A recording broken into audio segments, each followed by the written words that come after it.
Bonjour et bienvenue dans le podcast Parole d'Histoire, créé et animé par André Loez, consacré à l'actualité des livres, des débats et de la recherche en histoire.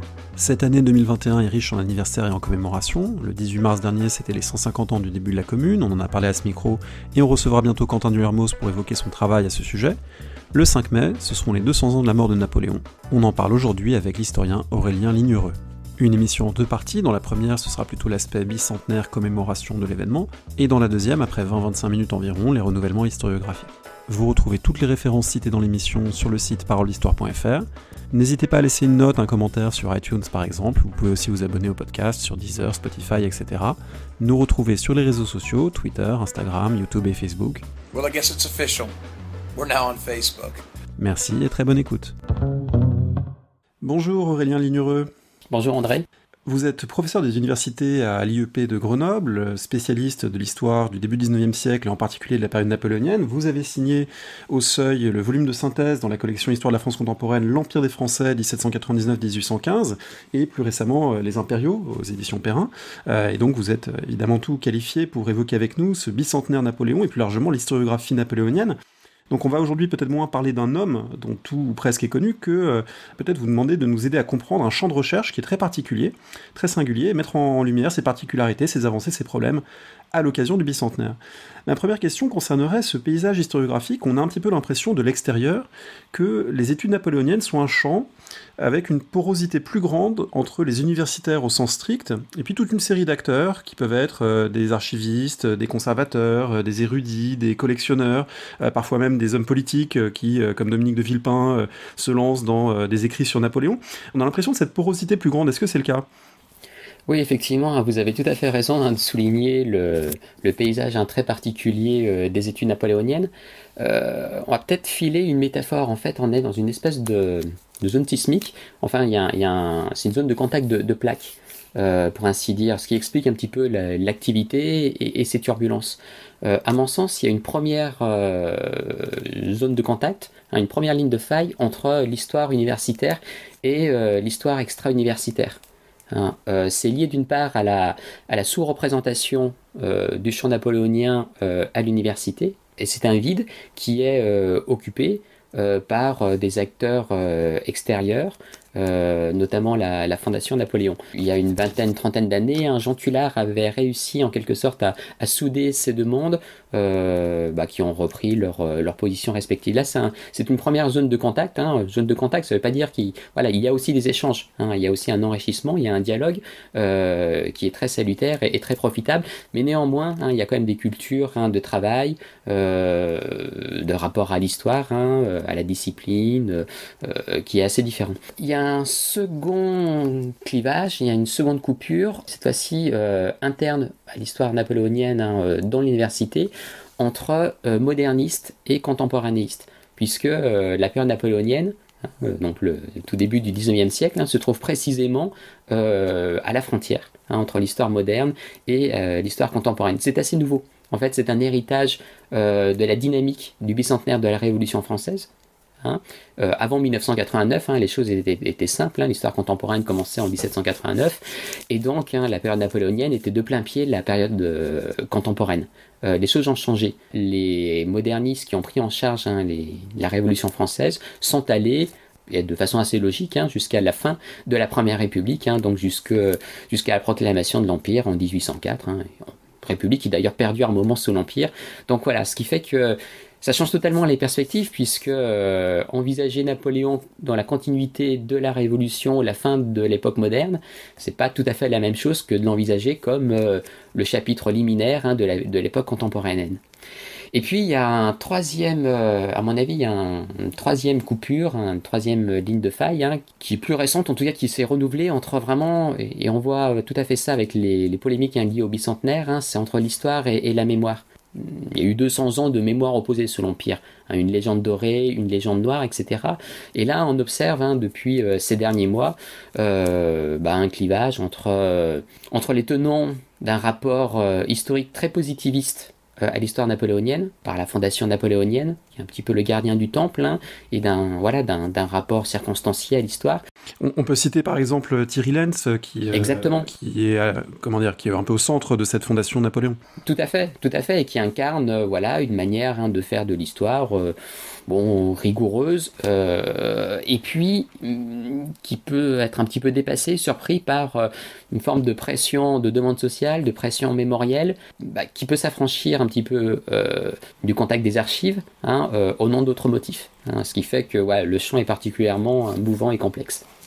Alors juste sur ce point, je voudrais rebondir parce que vous dites que finalement du côté de la Fondation Napoléon, Thierry Lenz, il y aurait une forme de positivisme historique un peu distancié. En même temps, il signe ces jours-ci un pour Napoléon qui relève moins de la recherche que d'une forme de mise au point favorable au personnage et du coup d'un engagement aussi dans ces débats mémoriels avec une lecture lui-même qui n'est pas neutre, qui est tout sauf distancié en termes de valeur, cette fois pas en termes d'archives où là c'est rigoureux, mais en termes de valeur, il y a quand même des jugements positifs qui sont portés. Donc est-ce que cette coupure entre positivisme d'un côté, mémoire de l'autre, elle n'est pas à nuancer éventuellement ?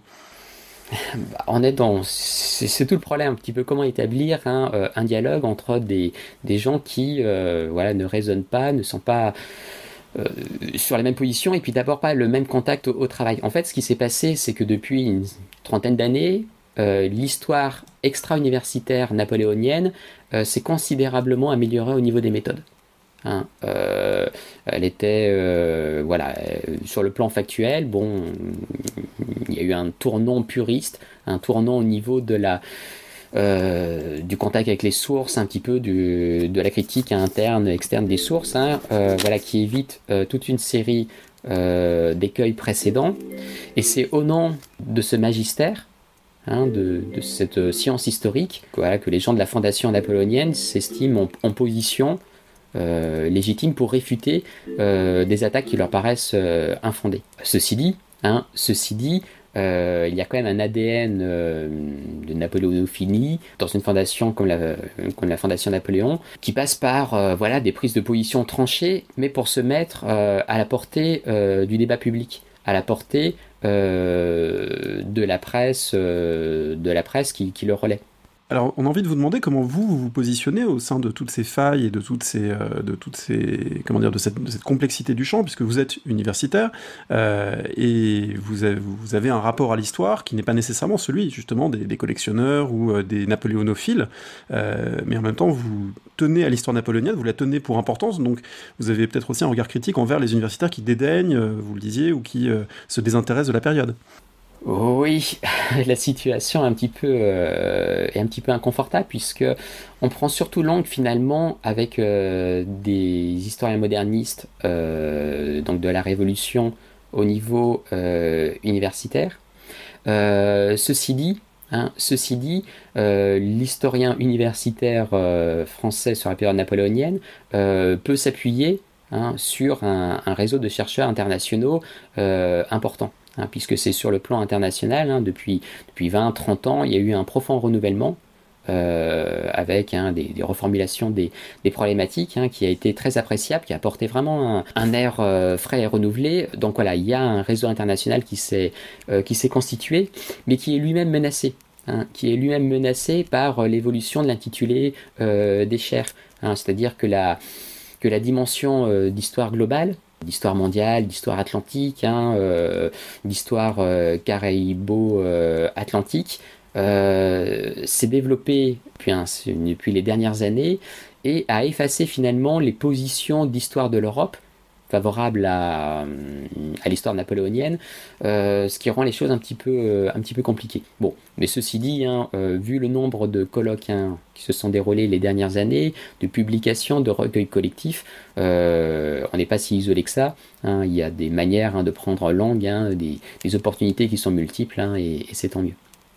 Alors on va revenir sur ces questions proprement historiographiques peut-être dans la deuxième partie de cet entretien. Si on reste un instant sur le champ napoléonien, il faut constater évidemment au moment du bicentenaire que ça reste un phénomène éditorial et un phénomène d'histoire publique toujours aussi intense. C'est pas nouveau, hein. Il y a évidemment toujours eu une profusion d'ouvrages sur Napoléon. Quel regard vous portez, disons, sur les derniers crus, sur voilà, les parutions actuelles, pas forcément en termes scientifiques, mais en termes de type éditorial, à quoi ça ressemble aujourd'hui la production sur Napoléon qu'on trouve sur les tables des libraires? Il y a peut-être 3 niveaux. Hein. Il y a un travail de fond qui a été établi depuis une vingtaine d'années, qui est vraiment appréciable et qui durera. C'est l'entreprise remarquable de la réédition de la correspondance générale de Napoléon Ier, qui a été menée par la Fondation Napoléon, par les éditions Fayard, et qui constitue une édition de référence. Hein.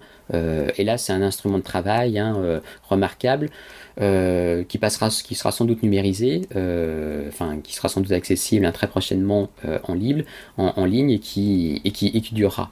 Et il y a d'autres éditions critiques qui ont renouvelé en fait notre contact avec les sources vraiment matricielles, les sources essentielles. Je pense au mémorial de Sainte-Hélène, que l'on a redécouvert à l'occasion de la publication du manuscrit original, qui avait été saisi par les Anglais et qui est plus proche de la parole de Napoléon que la version retravaillée, enrichie, reformulée, réinventée par Lascaz, cette version qui a été la Bible du 19e siècle. Donc voilà, il y a des instruments de travail qui permettent de travailler avec des sources imprimées plus fiables. C'est une chose. Il y a eu une deuxième série de travaux qui ont été suscités par la dynamique du bicentenaire. Vous savez, ce que l'on apprécie, ce que toute une partie des historiens apprécient dans Napoléon, ou en tout cas c'est qu'il apparaît comme un père fondateur ou refondateur pour toute une série d'institutions. Donc depuis 2000, chaque année, il y a eu des travaux qui ont renouvelé les préfets, les lycées, la Légion d'honneur, enfin les 50 institutions refondées par Napoléon. Voilà, le Conseil d'État, le Code civil, chacune de ces instances ou de ces éléments ont donné lieu à des commémorations, ont donné lieu à des colloques, souvent des expositions. Il y a eu point par point, on va dire, des parutions qui ont rythmé ça. Tout à fait. Donc ça permet de mettre à jour, de faire un état des lieux sectorisé sur toute l'œuvre napoléonienne. Donc bon, c'est appréciable. Et puis il y a une troisième série de publications un petit peu plus opportunistes, un peu plus rapides, qui occupent le terrain, qui répondent à des nécessités éditoriales pour répondre au débat public, qui seront un peu plus évanescentes. Mais voilà, c'est le lot de chaque bicentenaire, chaque commémoration que de créer ce genre d'appel. Quelle est la place de l'histoire militaire, à la fois dans ses parutions et puis dans le champ napoléonien? Ça a été très très important. De l'extérieur, on a peut-être le sentiment que ça l'est un tout petit peu moins, même si il y a toujours des livres d'histoire bataille qui sortent, mais aujourd'hui, quelle est la place à la fois dans l'universitaire et puis peut-être dans les parutions de cette histoire militaire, sachant que ça a été aussi beaucoup renouvelé? Je pense notamment à la récente histoire militaire de la France, co-dirigée par Hervé de Rivillon, qui est paru, qui a apporté des choses. Quelle est sa place aujourd'hui? Effectivement, c'est peut-être à propos du bicentenaire, c'est peut-être le rendez-vous manqué un petit peu. On a peut-être raté une occasion de montrer la façon dont l'histoire militaire napoléonienne s'était renouvelée en profondeur. Ça s'explique par le fait que c'est pas forcément la formation de ces historiens de la Fondation Napoléon qui ont peut-être moins mis en avant l'histoire militaire. En tout cas, ce qui est indéniable, c'est que l'histoire bataille traditionnelle, un petit peu l'histoire genre wargame, surplombante, qui s'intéresse à la stratégie, au déplacement des unités, etc., c'est une histoire qui a vécu. Il peut toujours y avoir des publications d'arrière-garde, mais elle est très largement dépassée.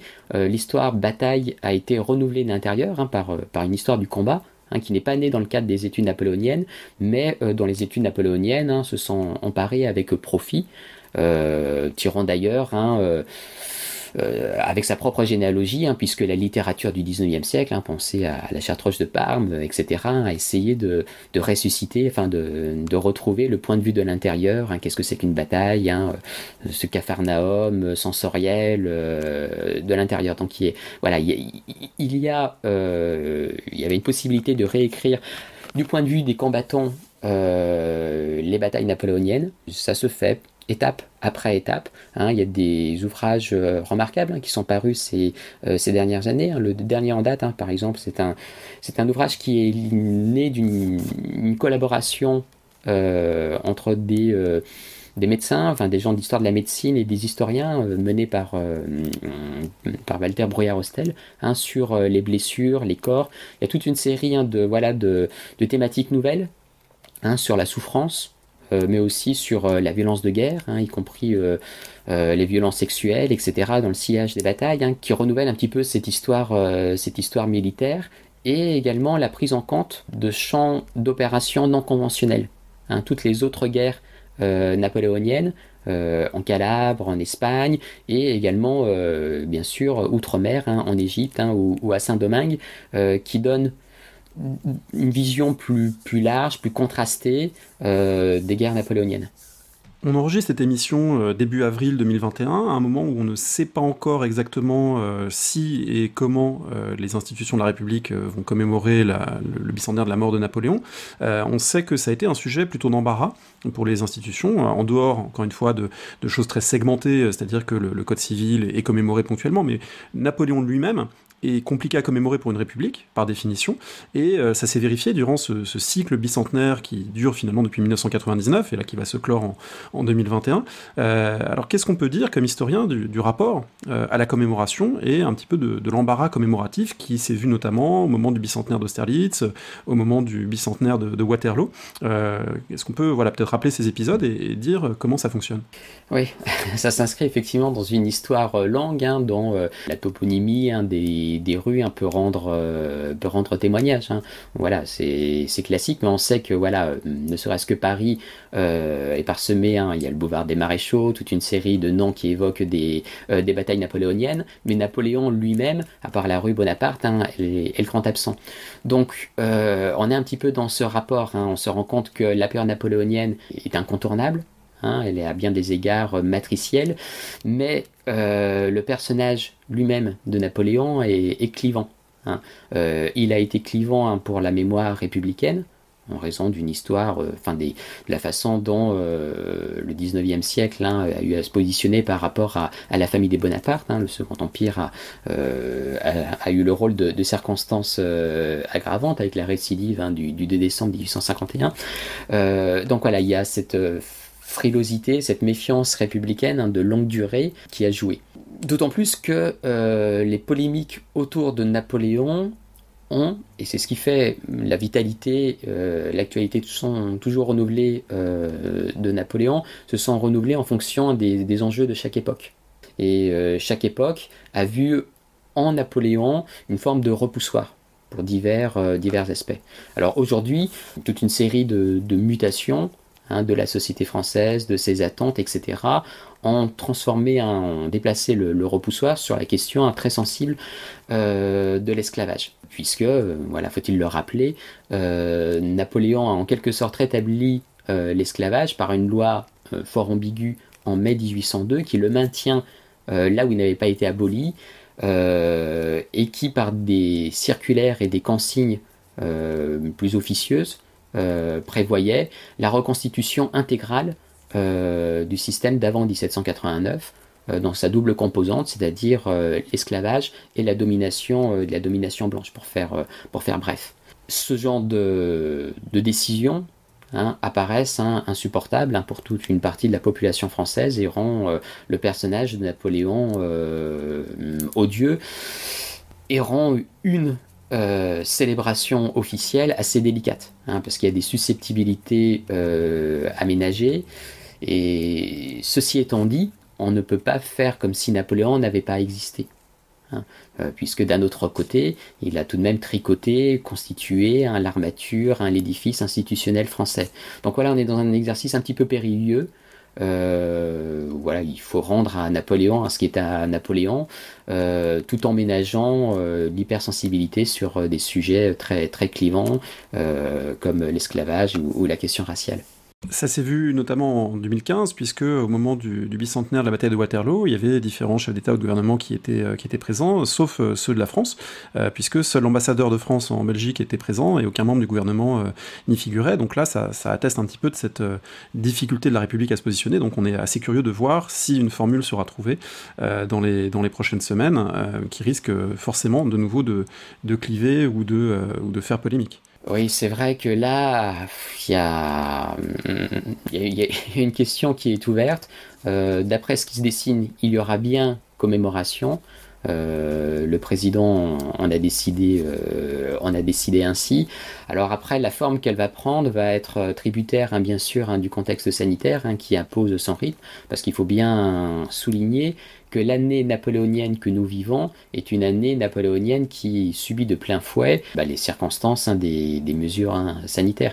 Il devait y avoir par exemple un grand événement de rencontre de Napoléon avec le public, une grande exposition qui est organisée à la Villette, qui réunit toute une série d'objets, d'œuvres presque iconiques, qui devaient renouer le lien avec le public. Bon. Où notamment, signalons-le, la Fondation pour la mémoire de l'esclavage était en charge d'aborder cette question, donc quelque chose qui se voulait aussi très, très œcuménique et très clair du point de vue du rapport à cet aspect-là de l'histoire. Voilà, mais avec, à mon avis, néanmoins des tensions et des questions de rapport de force au sein du comité scientifique qui a dû présider à cette exposition.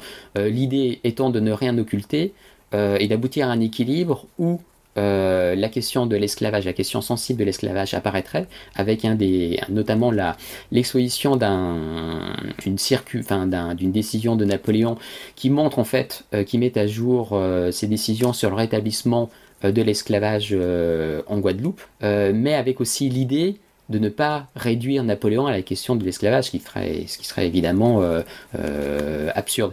Donc voilà, on est dans une année un petit peu tronquée où une série de grands événements ont dû être annulés ou reportés, s'inédiés. Ça vaut bien sûr pour les colloques scientifiques qui tombent les uns après les autres.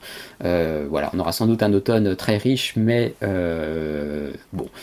pour ce qui est du printemps, tout cela est très compromis, et bien sûr y compris les mesures un peu symboliques qui devaient avoir lieu à Sainte-Hélène, variant sud-africain oblige, puisqu'il faut transiter par le Cap. Donc voilà, on est dans une année très particulière. Bon, il y aura néanmoins un geste politique au mois de mai prochain.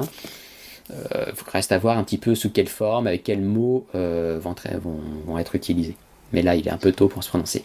Il a été question aussi de quelque chose d'assez étonnant, un retour des cendres, mais pas le retour des cendres de l'empereur, mais le retour des cendres d'un général, le général Gudin, qui apparemment aurait été déterré en Russie par des fouilles dans des conditions un peu particulières, et qui pose évidemment la question des rapports avec la Russie de Poutine.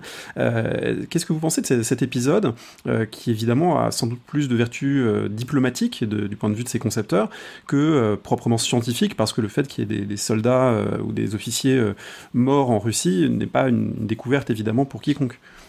Oui, bien sûr, c'est un épisode qui est très intéressant, puisque à la fois les Napoléons ont été depuis 200 ans l'objet, ont pu servir dans les formes de relations diplomatiques. On se souvient bien sûr d'épisodes malheureux d'Hitler et de l'Aiglon, mais il y a eu d'autres moments où... Alors peut-être que comme tout le monde ne s'en souvient pas absolument, peut-être dites-nous d'un mot ce qui s'est passé, parce que c'est un épisode de la Seconde Guerre mondiale, de la période de Vichy, qui est effectivement assez révélateur de ces usages napoléoniens, tout le monde ne l'a pas forcément en mémoire. On est dans un jeu de miroir, vous savez que lorsque Napoléon a vaincu l'armée prussienne à Iéna, qu'il a occupé Berlin, il s'est rendu à Potsdam, il a rendu hommage à Frédéric II, et en quelque sorte Hitler lui a rendu la monnaie de sa pièce en réservant un de ces moments de sa visite à Paris aux Invalides, en donnant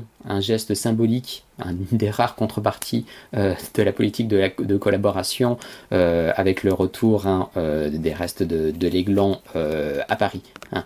Voilà, il y a ce genre de choses, mais il y avait eu aussi des rétrocessions, par exemple, dans les années 30, Pétain, ambassadeur à Madrid, avait organisé des rapatriements d'archives qui avaient été prises à l'Espagne. Voilà, donc il y a une dimension, voilà. Le nom de Napoléon parle, c'est quelque chose, c'est un symbole fort qui peut être utilisé parce qu'il est compris par tous, il a une puissance émotionnelle, prestigieuse, etc., dont on conçoit tout l'intérêt diplomatique. Dans les rapports avec la Russie, qui sont un peu des rapports de force, d'ostentation un petit peu compliqués, on se rappelle la façon dont Versailles a servi un d'écrin à Emmanuel Macron pour recevoir le président Poutine. Voilà, mettre en avant Napoléon positionne la France en quelque sorte dans une forme d'égalité de puissance avec la Russie de Poutine. Donc voilà, il y a un élément il y avait une carte sans doute à jouer. Ceci dit, le retour des restes de ce général, mais aussi, attire l'attention sur une autre dimension en fait. Depuis pareil, là, voilà, une vingtaine d'années, il y a une forme d'archéologie des champs de bataille, de fouilles des fosses communes, notamment en Lituanie, qui a permis de mieux comprendre les conditions concrètes du combat, de la mort, de la souffrance, à travers l'analyse des ossements des anciens soldats. Donc ce genre d'événement permet aussi de comprendre comment se fait l'histoire, et c'est vrai pour la Russie, mais on a aussi étudié d'autres restes humains en Espagne. Ça renvoie aussi à des choses que l'on avait faites dans l'Ouest. Donc si ça peut mettre aussi en lumière la façon dont on travaille justement à l'expérience combattante, à travers la souffrance des corps, les traumatismes qui sont bien visibles dans les restes, ça peut être une bonne chose. Si on aborde maintenant, si on délaisse un petit peu cette conjoncture du bicentenaire et qu'on aborde maintenant les questions plus proprement historiographiques, il faut évidemment poser la question des renouvellements. Alors vous écriviez dans votre livre de 2013, L'Empire des Français, la richesse du patrimoine des études napoléoniennes dissimule mal la pauvreté des problématiques. De façon un peu provocatrice, puisqu'en fait vous montrez dans le livre qu'il y a des problématiques qui ont été très renouvelées depuis une trentaine d'années. Est-ce que peut-être on peut dire un mot du point de départ de ces renouvellements? Alors en lisant, en préparant un peu cette émission, j'ai pensé à deux moments possibles, vous allez me dire si c'est juste. Le livre de Stuart Wolf en 1991 sur l'intégration de l'Europe napoléonienne, et puis du côté français, un colloque en 2000 à Avignon, Voix nouvelle pour l'histoire du Premier Empire, et finalement aussi bien en France qu'à l'étranger, depuis une trentaine d'années, il y a quand même des voies nouvelles, justement, qui sont tracées. Est-ce qu'on peut faire un peu la généalogie? On va revenir ensuite peut-être thématiquement sur certaines de ces voies. Est-ce qu'on peut faire la généalogie de ces renouvellements? Oui, bien sûr. Il faut rappeler le point de départ, d'où l'on partait, et on partait d'assez loin. C'est-à-dire que les études napoléoniennes classiques, traditionnelles, étaient dominées par les biographies. C'était une histoire très factuelle, très événementielle. C'était aussi le prisme narratif était très important, soumise à la répétition ou alors à la manie de la collectionnite, c'est-à-dire on comble les cases vides en faisant des biographies une à une ou des prosopographies un peu de telle ou telle institution. Avec carrément le paroxysme, c'est dans les pas de l'empereur, où était-il le 23 janvier 1807 à 8h du matin, où vraiment il y a cette manie du détail couvrant chaque moment de la vie napoléonienne. Ah oui, bien sûr. La focalisation sur Napoléon a abouti à le suivre de façon extrêmement précise, méticuleuse, presque maniaque. Ceci dit, après, ça a pu être utile pour la réédition de sa correspondance, puisque ça a aidé un petit peu à la localisation des lettres, à l'authentification. Maintenant, la Fondation Napoléon s'est sans doute dotée presque d'un outil pour le géolocaliser à chaque heure durant son existence. Bon, voilà, on est parti de là, et il y a eu un double changement dont vous avez rappelé, effectivement, deux étapes très importantes, qui laissaient augurer d'un bicentenaire qui aurait pu être plus prometteur que celui auquel on a assisté et qui à la fin tourne un petit peu à la régression historiographique. Donc le premier grand moment était effectivement ce livre de Stuart Wolf sur Napoléon et la conquête de l'Europe, qui donnait à l'épisode napoléonien toute sa dimension européenne, et qui dépassait la question des batailles, des traités de paix, par la question de l'incorporation. Que fait-on des conquêtes? Qu'est-ce que c'est que la domination française? Comment elle s'est traduite? Quelle a été la méthodologie de l'incorporation? Comment fait-on pour passer d'une France de 80, 90, puis 100 à 130 départements?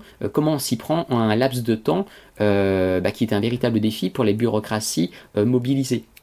Ça suppose des savoir-faire administratifs, mais ça suppose aussi des certitudes qui sont d'ordre culturel, avec une forme de mise en évidence d'une mission que s'auto-donnaient les Français, convaincus qu'ils travaillent dans le sens de l'histoire, pour constituer cet empire français et l'étendre sous la forme d'un grand empire avec une couronne d'États qui sont satellisés. Donc ça a été un moment très important puisque les études napoléoniennes sont devenues pleinement européenne. Alors ça ne veut pas dire qu'avant les historiens non français ne s'y intéressaient pas, mais on arrivait vraiment à souder, à créer des réseaux de chercheurs, et c'est très important. On pourra voir par la suite comment cette histoire-là a évolué. Mais c'est une première étape, on a vraiment les barrières géographiques se sont effacées, et ça se manifeste de façon très concrète dans les atlas. Quand vous regardez des atlas historiques de la France ou des atlas déclinés de façon thématique, démographique, etc., les reconstitutions rétrospectives tronquaient totalement la perspective puisque les nouveaux départements n'apparaissaient pas dans les fonds de cartes, qui faisaient que l'empire français était nul et non avenu finalement. En tout cas, il était invisible. Et maintenant, c'est quelque chose qui a changé. La nouvelle génération d'Atlas a des fonds de cartes plus complexes et qui rendent compte un petit peu de la mobilité des frontières. Donc ça, c'est très important. Le deuxième tournant que vous avez signalé avec effectivement ce colloque très prometteur dirigé par Nathalie Petitot à Avignon sur les voies nouvelles, essayait de relancer un vieux rêve d'intégrer l'histoire napoléonienne dans une histoire sociale et donc forcément dans une histoire qui s'emboîte dans des rythmes plus longs. En fait, la tentative n'était pas tout à fait nouvelle puisque dès le bicentenaire de la naissance de Napoléon, cette fois, donc ça nous ramène à 1969-1970, ce qui était un grand moment de l'histoire quantitative et presque de l'histoire structurelle. On avait essayé un petit peu de dépasser la figure de Napoléon pour s'intéresser vraiment au code civil, aux notables, et lancer des études d'histoire sociale sérielles, à la fois sur les notables, mais aussi mieux connaître les paysanneries, connaître bien sûr les cours des denrées, etc. Cette histoire avait fait long feu, elle a été relancée dans les années 2000, notamment pour suivre, à l'initiative de Nathalie Petitot, les vétérans, les anciens soldats, le devenir de la noblesse d'empire, qui ont permis de mieux envisager le sens de l'expérience napoléonienne dans la durée du XIXe siècle. Les fruits ont été un petit peu décevants dans la mesure où la relève n'a pas forcément été suivie, et ça renvoie en fait aux contradictions de l'épisode napoléonien qui reste... Voilà, il y a des choses qui ont été posées, mais on manque, la domination napoléonienne a manqué de temps pour la suivre en toute sa durée. Mais néanmoins, c'est quand même des pistes qui ont eu leur fécondité. Parmi les pistes qui ont eu une fécondité très grande, c'est aussi celle que vous avez explorée dans vos recherches en vous intéressant à la gendarmerie, à la sécurité, aux questions de maintien de l'ordre. C'est quelque chose qui était connu dans la mesure où depuis longtemps on considérait la période napoléonienne comme celle d'un État fort et presque d'un État policier, et avec des figures policières comme Fouché très importantes, mais ça a été maintenant étudié en grand détail, à tel point que certains historiens parlent de security state pour l'État napoléonien. Alors est-ce qu'on peut présenter l'importance de ces renouvellements qui s'inscrivent aussi dans une tendance plus large des études sur le 19e siècle, notamment, je pense aux travaux de Quentin de Lermoz, à montrer les liens entre construction de l'État et maintien de l'ordre comme étant consubstantiels. Ah oui, c'est fondamental, c'est vraiment un nœud cette question de sécurité, d'ordre et de police, puisqu'on voit vraiment l'évolution des problématiques, des générations, des attentes et des résultats. L'étude de la police sous Napoléon a constitué une des vitrines, un des domaines privilégiés par toute une génération de chercheurs sur les études napoléoniennes qui se sont centrés sur une dimension très, très politique. Très politique, autorisée par la figure de Fouché, autorisée par les complots, les conspirations qui se sont succédés, notamment au début du consulat. Donc on a eu une histoire très là encore très narrative, très biographique, un peu sensationnaliste, qui a longtemps dominé. Cette histoire-là, elle a vécu vraiment, dans la mesure où elle a été rattrapée par plusieurs, au tournant des années 2000, elle a été rattrapée par plusieurs champs qui se sont constitués en s'appuyant sur les polices. Alors il y a eu d'une part une histoire sociale des institutions, qui s'est intéressée au personnel policier, sous toutes ses déclinaisons, c'est-à-dire non seulement les commissaires de police, les commissaires généraux de police, les directeurs de police, mais aussi les gendarmes. Donc une histoire sociale des institutions, c'est-à-dire démythifier en quelque sorte le policier, le génie policier, le flair policier, enfin tout ce que la littérature aussi avait contribué à associer aux policiers, Balzac, etc., en faisant un être un petit peu exceptionnel. Donc on a repris les choses à la base. Être policier, c'est d'abord un métier, ça s'apprend, il y a des besoins, il y a des questions de professionnalisation, il y a des questions de niveau de vie, etc. Donc voilà, une approche un peu plus froide, plus quantitative, qui délaisse les grandes figures policières pour voir vraiment concrètement les conditions d'exercice du métier, la façon dont on est acculturé au métier de police, comment on apprend à rédiger un procès verbal, etc. Et surtout les questions d'insertion sociale de ces personnels, policiers et gendarmiques dans leur environnement. Ça a été très important, puisque du coup toute une série de questions s'en trouvaient éclaircies. Il y a aussi le fait que l'histoire moderne a prolongé en aval jusqu'à la période napoléonienne la façon dont elle a revisité les polices d'Ancien Régime. Des polices qui étaient très fragmentées, des polices qui étaient très municipales. Et en suivant cette histoire au long cours, jusqu'à la période napoléonienne, on se rend compte que la police napoléonienne reste largement ce qu'elle avait été dans les siècles passés. Donc il n'y a pas une police nationale sous Napoléon.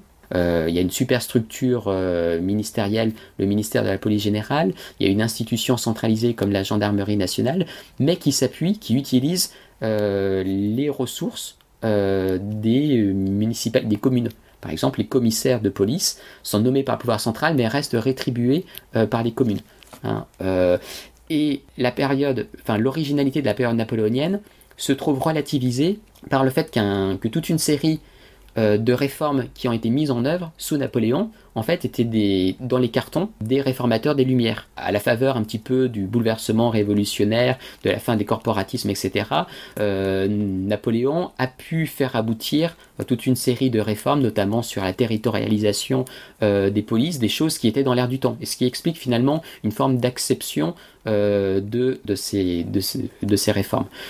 Donc ça a permis une nouvelle façon d'envisager la police. Et la troisième et dernière façon dont on est sorti de ces anciennes études napoléoniennes sur la police traditionnelle, ça a été l'ouverture européenne et la prise en compte de questionnements qui sont d'ordre culturel. On parlait tout à l'heure de Stuart Wolf et de la conquête de l'Europe. Eh bien, la police est l'un de ces outils d'empire.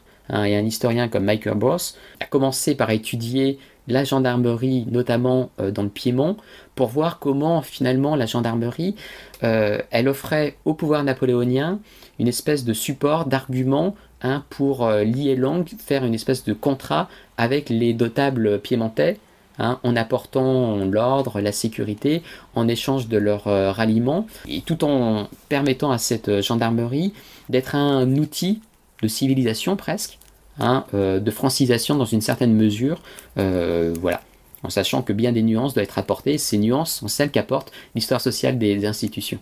Alors, une histoire sociale des institutions qui peut s'appuyer évidemment sur des sources massives. L'impression qu'on a, encore une fois, à distance, c'est que la période napoléonienne, elle produit un certain type de sources aussi, parce qu'il y a une forme de modernité administrative et étatique du consulat puis du Premier Empire, qui du coup permettait presque naturellement de sortir d'une approche biographique, parce qu'il y a des massifs d'archives qui du coup permettent de lancer des quantités d'enquêtes, probablement encore d'ailleurs beaucoup de champs à défricher, en s'appuyant sur des massifs de sources d'un type particulier qui n'existe pas tout à fait de cette façon-là pour l'Ancien Régime par exemple. Ou pour la suite du 19e siècle, il est beaucoup plus facile de faire l'histoire du Premier Empire que celle du Second Empire. Pour des raisons de conservation des sources, il y a moins de lacunes, on a des sources qui sont absolument prodigieuses. La sous-série F Massachusetts, aux archives nationales. Bon, ben voilà, c'est un continent qu'aucun chercheur seul ne peut prétendre explorer à lui tout seul. Oui, on est la bureaucratie napoléonienne, la centralisation des sources a permis, offre au chercheur, met à disposition du chercheur des sources qui sont remarquables, tout en n'étant pas complète. Il y a eu des destructions de sources en Russie dans les derniers temps de l'Empire. Fouché, on parlait de la police, Fouché a fait disparaître toute une série de fichiers compromettants. Mais ce qui reste, et même si c'est des épaves, des reliques, etc., offre une matière assez considérable. Assez considérables, qui ont aussi l'intérêt donc d'être centralisés en grande partie à Paris, même si bien sûr les dépôts départementaux et à l'extérieur des frontières françaises peuvent être utiles, mais malgré tout, vraiment l'essentiel est à Paris, ce qui facilite voilà, le travail des chercheurs. En tout cas, d'une partie des chercheurs qui peuvent s'y rendre en temps normal, bien sûr. Ces commissaires de police dont on a parlé, comme beaucoup de conseillers d'État ou comme beaucoup d'archivistes, ceux dont on avait parlé à ce micro avec Maria Pia Donato à propos de son livre sur le vol des archives, ces hommes, pour l'essentiel, sont nés entre 1750 et 1770, et du coup, il y a sans doute aussi ce que vous proposez dans vos travaux, cette idée d'une clé de lecture générationnelle pour comprendre l'expérience impériale. Qu'est-ce que ça signifie ? Oui, il y a plusieurs générations en fait. Il y a une génération effectivement 1750 à 1760, mais il y a aussi une nouvelle génération, plus jeune. C'est la génération des gens qui ont l'âge de Stendhal et qui ont été associés d'emblée et de plein pied à des responsabilités européennes. Cette clé générationnelle, elle est très importante. Puisque le 18 Brumaire, c'est une espèce de compromis entre Bonaparte et les vainqueurs de la Révolution. À la fois usé, mais en même temps enrichi sur le plan de l'expérience, et d'autres aussi, par 10 ans de conflits révolutionnaires. Donc on a un compromis très pragmatique entre Bonaparte et les élites révolutionnaires, qui acceptent l'ordre nouveau, qui acceptent la stabilisation, qui acceptent aussi de migrer de fonctions politiques à des fonctions administratives ou judiciaires. Il y a des recyclages très importants, des formes de pantouflage pratiquement, qui permettent un petit peu de caser tout le monde et de satisfaire tout le monde. Cette élite révolutionnaire, devenue post-révolutionnaire, elle est renouvelée par deux canaux. L'un, c'est l'intégration en son sein d'anciens perdants ou vaincus de la Révolution. Un certain nombre d'émigrés acceptent de revenir, et une partie d'entre eux acceptent même de prendre du service dans le nouveau pouvoir. Alors ils contribuent un petit peu à changer l'équilibre, à changer le centre de gravité. Il y a, à partir de 1807, 1808, voilà, on sent vraiment un changement de bascule au niveau de l'équilibre des forces. Et puis il y a cette jeune génération impérialiste qui a grandi avec la Révolution et qui est totalement acculturée aux dimensions nouvelles de la France, qui est appelée à prendre des responsabilités et qui, sans état d'âme, sert Napoléon avec beaucoup de professionnalisme et qui va être encore en activité pendant tout le premier 19e siècle. Alors on peut sans doute pas, dans le temps qu'on a, couvrir tous les aspects, tous les renouvellements. Il y en a un pour lequel je me pose la question, au-delà de ce qu'on sait du caractère très patriarcal du code civil napoléonien, est-ce qu'une histoire féminine de la période napoléonienne est possible, et quelles en seraient les dimensions ? Alors, là encore, les anciens, les tenants de la vieille histoire des études napoléoniennes vous diront que les femmes n'ont jamais été absentes de cette histoire. Et il suffit de voir la place qu'occupent dans les bibliothèques les biographies consacrées à Joséphine, à Marie-Louise, à Maria Walewska, etc. Bon, au-delà de ce genre d'histoire, mais qui occupe une part vraiment importante des curiosités, des attentes, etc. On notera que parmi les souverains napoléonides, c'est-à-dire les membres de la famille de Napoléon qui ont été appelés à exercer des responsabilités en Europe, il y avait des têtes politiques, dont Elisa Bonaparte, une des sœurs de Napoléon, à Lucques, puis en Toscane, qui ont joué des rôles politiques. Bon, mais là, on est dans une histoire des femmes vraiment old-fashioned, autour de quelques grandes figures qui ont un peu leur importance en termes de visibilité, mais qui ont servi surtout un petit peu de faire valoir pour excuser ou masquer le vide assez général. Ceci dit, on a mis en avant également d'autres types de figures, y compris dans le sillage de l'armée, toujours un peu dans une approche un peu traditionnelle, mais pour montrer que cette approche traditionnelle pouvait aussi vouloir avoir un peu réponse à tout, et montrer telle ou telle vivandière, telle ou telle femme qui avait pu faire le coup de feu en Espagne, en Russie, etc. Bon, ça reste un petit peu anecdotique. Plus largement, cette histoire féminine de la France, eh bien, elle va s'intéresser effectivement au Code civil, qui a une dimension un petit peu vraiment de tournant.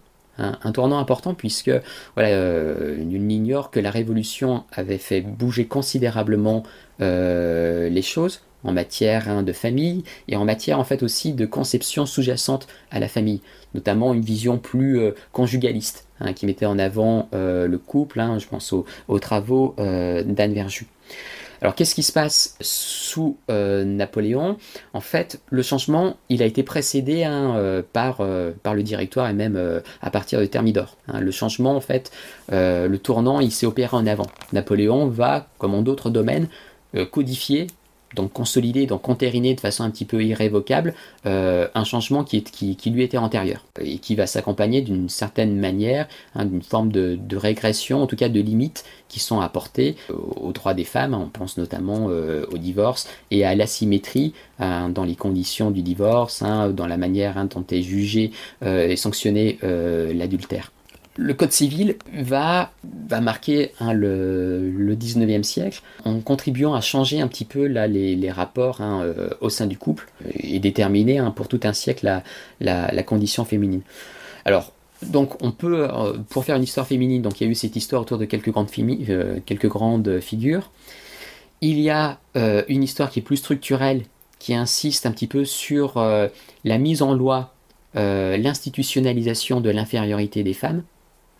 C'est important, mais il y avait sans doute d'autres voies qui sont à trouver entre une histoire trop incarnée et une histoire un petit peu désincarnée, une histoire qui s'intéresse plutôt aux femmes dans leur rôle sans doute traditionnel, mais d'influence, qui reste très important sous l'Empire. Et voilà, il y a encore des choses à faire de ce point de vue-là. Dans votre synthèse de 2013, vous disiez vouloir amorcer ou contribuer à un tournant impérial, imperial turn, plus convaincant sans doute que le linguistic turn. Ce tournant impérial, il a porté des fruits historiographiques.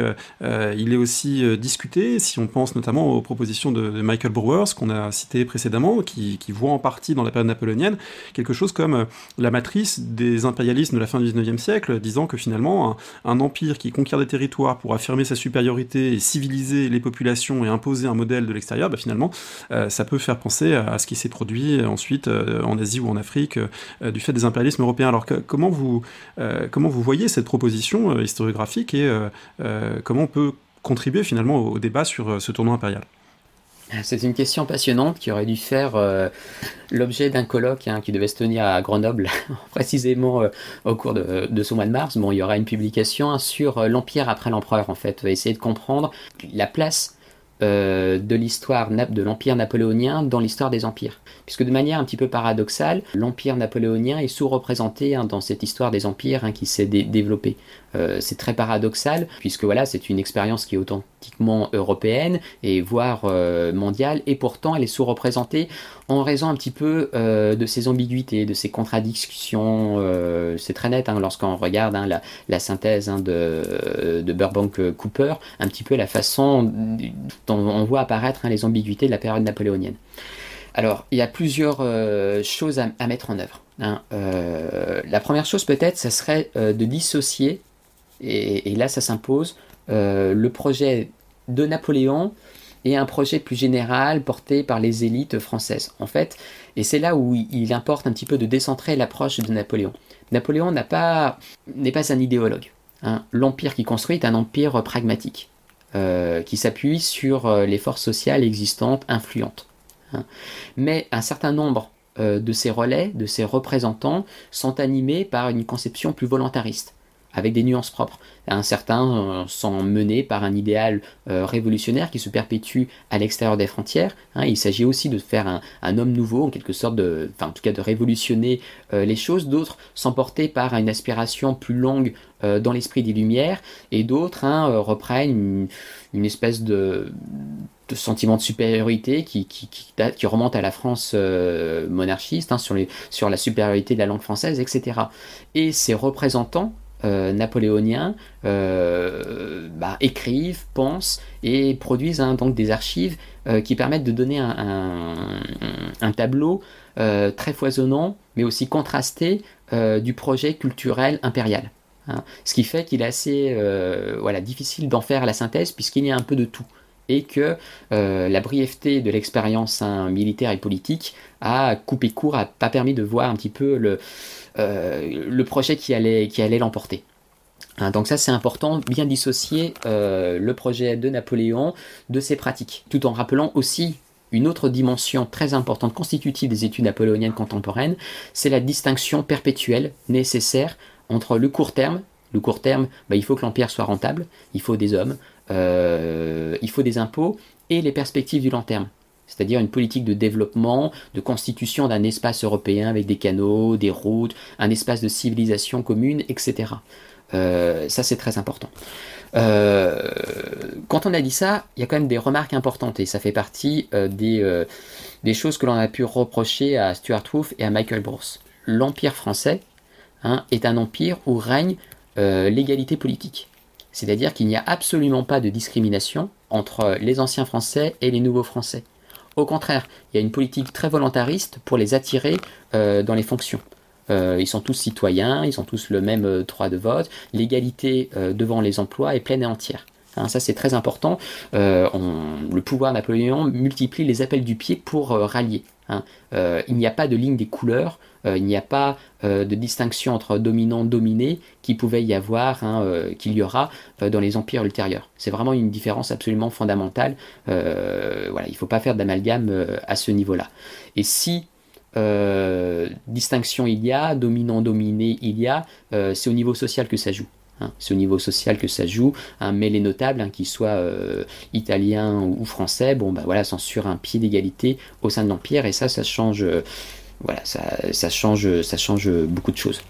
Merci beaucoup. Est-ce que vous auriez, pour prolonger notre discussion, un conseil que vous voudriez donner à ceux et celles qui nous écoutent, soit de lecture, soit d'un autre type, si on souhaite aller un peu plus loin? On a grandi un petit peu avec les œuvres de sa génération, et beaucoup d'historiens de la période napoléonienne vous diront que c'est tel film, tel événement qui les a marqués. Pour retrouver un petit peu la couleur napoléonienne, je vous renvoie regarder les duellistes de Ridley Scott, pour avoir un petit peu à l'oreille ce sentiment un petit peu de gaieté, ce sentiment de supériorité, cette espèce de joie d'être français. On peut écouter Grétry, La caravane du Caire. C'est assez réjouissant, ça date de 1783. Mais ça comporte des airs qui seront joués sous l'Empire, comme La victoire est à nous, qu'on est heureux au sein de sa famille. C'est joué sous l'Empire, et ça restitue assez bien un certain esprit français qui s'est mis en scène au tournant des 18e, 19e siècles. Merci beaucoup Aurélien Lignereux. C'est moi qui vous remercie.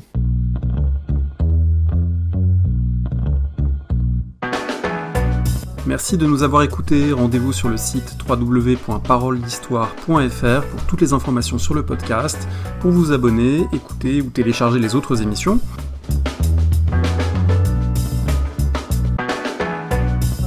La discussion se poursuit aussi en ligne, notamment sur Twitter. Vous pouvez poser des questions @paroledist, et à bientôt pour un prochain épisode.